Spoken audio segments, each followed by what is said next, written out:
Hello, मंत्री महोदय बोलतो ना? जाधव साहेब. हा बोलतो. हा बोलतो. जाधव साहेब, मी म्हणलं आता हमला झाला. कोण बोलतो आपण ते सांगा ना. मी पाटील बोलतो, रमेश पाटील, कुठून? संभाजीनगर. हा बोला. म्हणलं हमला झाला, मग आता हमला कधी करणार आपण पाकिस्तानवर? नाही, होईल होईल ना. आता तुम्ही कालचं मोदीचं भाषण ऐकलं नाही का? भाषणाने होत नाही हो साहेब. भाषण होती तर टाकला सांगा ना आक्रमण करायला तिथं. आता नाही तर एखादं सामान्य माणसं आम्हाला देऊन टाका म्हणा 8 दिवस देश हातामध्ये, फक्त मंत्रीपद. बर, त्यांना नेत्यांना पैसे सांभाळायचे तुम्ही करू शकत नाही काही. तुम्ही काहीच करू शकत नाही. तुम्ही पैसे खा सगळे निघते फक्त मंत्रीवरचे. असं का? बर. हा, हॅलो. आणखी दुसरं काय करणार तुम्ही? का बरं हमला करत नाही? करा ना मग. मंत्री तुम्ही सांगत ना, निरोप द्या माझा अमित शहाला. बर, निरोप देतो तुमचा. बिलकुल द्या, बिलकुल द्या. आणि हमला झाला पाहिजे. होईल होईल. गांडूचा देश द्या. शिवाजी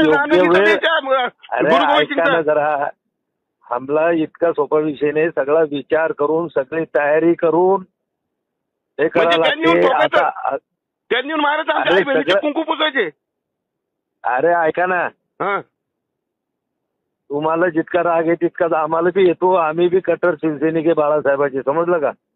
शिवसैनिक? मी शिवसैनिक, मी देशभक्त आहे. अरे मी देशभक्त, मी देशभक्त. काय गल्लीतलं भांडण आहे का? कोणत्या गल्लीचं? अरे त्या पाकिस्तानजवळ बी अण्वस्त्र आहे.